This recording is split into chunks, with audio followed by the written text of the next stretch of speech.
Okay, so let's talk about the Wusik SQ200 interface. Just a quick overview of how the interface works.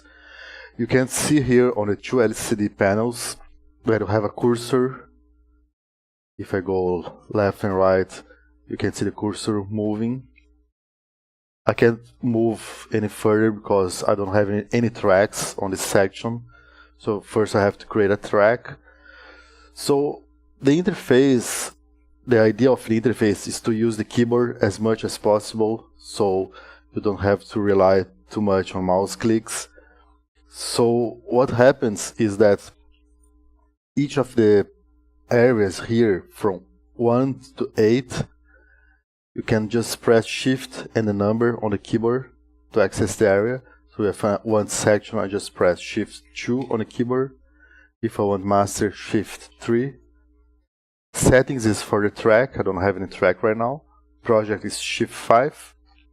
Metronome is Shift 6. And the mixer, Shift 7. The only difference is that on the mixer, when you enter the mixer, the shift keys are going to be used for solo and mute. So you have to exit by pressing S on the keyboard, because you can't exit using shift another area. But all the other areas, I can just press shift and it goes directly to that area, no matter where you are. To open the menu, you just press M on the keyboard and opens the menu. And the OK is the return enter key.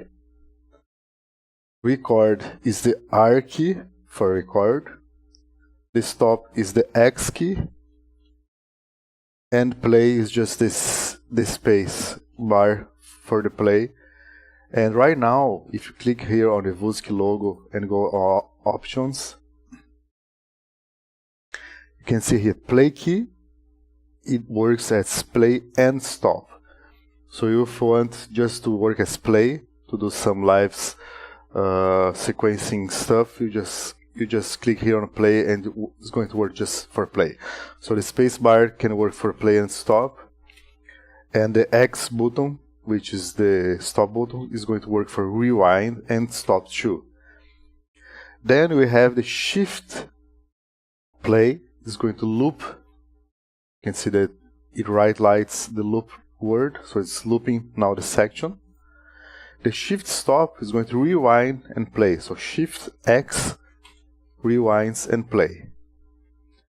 And shift R is going to replace the current track instead of just recording and adding to the current track. And the words on top here is for the control key. So Control R is going to rewind and start recording on the current section, and Control Stop is going to go to the project start.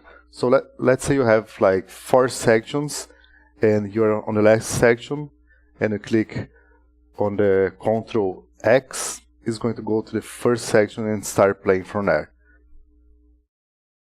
Mid-learn, you can use, you need a track first. So let me create quickly a track here. I'm going to create a MIDI track.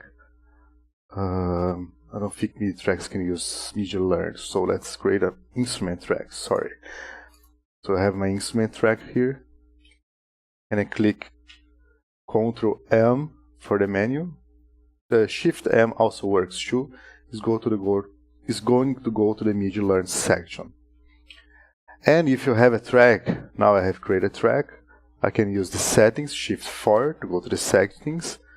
So this is going to open the instrument settings for the track.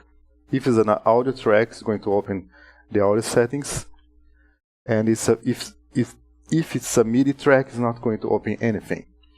If I press again Shift 4, it's going to open the parameters section for the instrument. So I can adjust the settings here without opening the interface.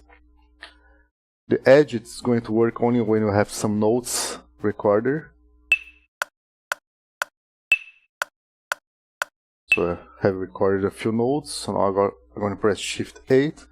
Now I can see the notes there. I'm going to do another video just for this section because it has a lot of features. Then you have the Shift 9, 10, 11, and so on.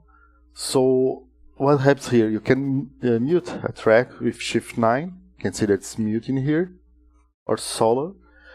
The button 10 is going to be the keyboard number 0. Panic is going to be the minus key. CPU is going to be the plus key. It's going to open the CPU usage for the project. The backspace is going to be the undo key. I'm not going to undo now. Save is going to be Q. Load is going to be W. And editor is going to be E. So if I press Shift E, it opens up the editor for the current instrument, which is Wusik 8000A. So this is pretty much the interface. You can do all this with the keyboard. The buttons here also work, but I advise to use the keyboard because it's much faster and quicker. We also have some other keys, like S on the keyboard is going to save the project directly. It's going to select a project name, but if you already select one, let's say you are here on the track settings, and you press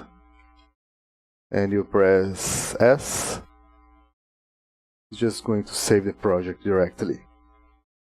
Let me think what else we have. So that's pretty much it for the interface. I have some other information in the manual itself, so you can also check the manual for some other information. And that's it for this video. Just a quick video just to explain a bit of the interface. And of course the menus, you can see that when you open a menu, you see that the menu highlights there, and you have a selection of options that use the arrow keys to select, and hit enter to select the option you want. So that's pretty much it, nothing much. And you also have the keyboard, the piano view here at the bottom. So let me rewind my project. Let me put this to full screen. The piano view is very easy to use. You just have the move key option. You have an option to make a key longer, and you can also have an option to change the position. Just move the mouse to the start, middle, or end, and it's going to show the options. And at the bottom here you have some options for zooming. The letter Z on the keyboard is going to zoom in and out, and if you haven't used the zoom yet, it's going to set the zoom to 40%. If you set something else, it's going to remember. So when you zoom out and in, it's going to remember the last settings you have done for that track. So it's not a global setting. And that's pretty much it for this option. You can hold a key and select delete to delete the note. And that's it. That's not much to it. So if you have any questions, please post on the details of your questions on the video messages. Sorry. And that's it for this video. Thanks for watching.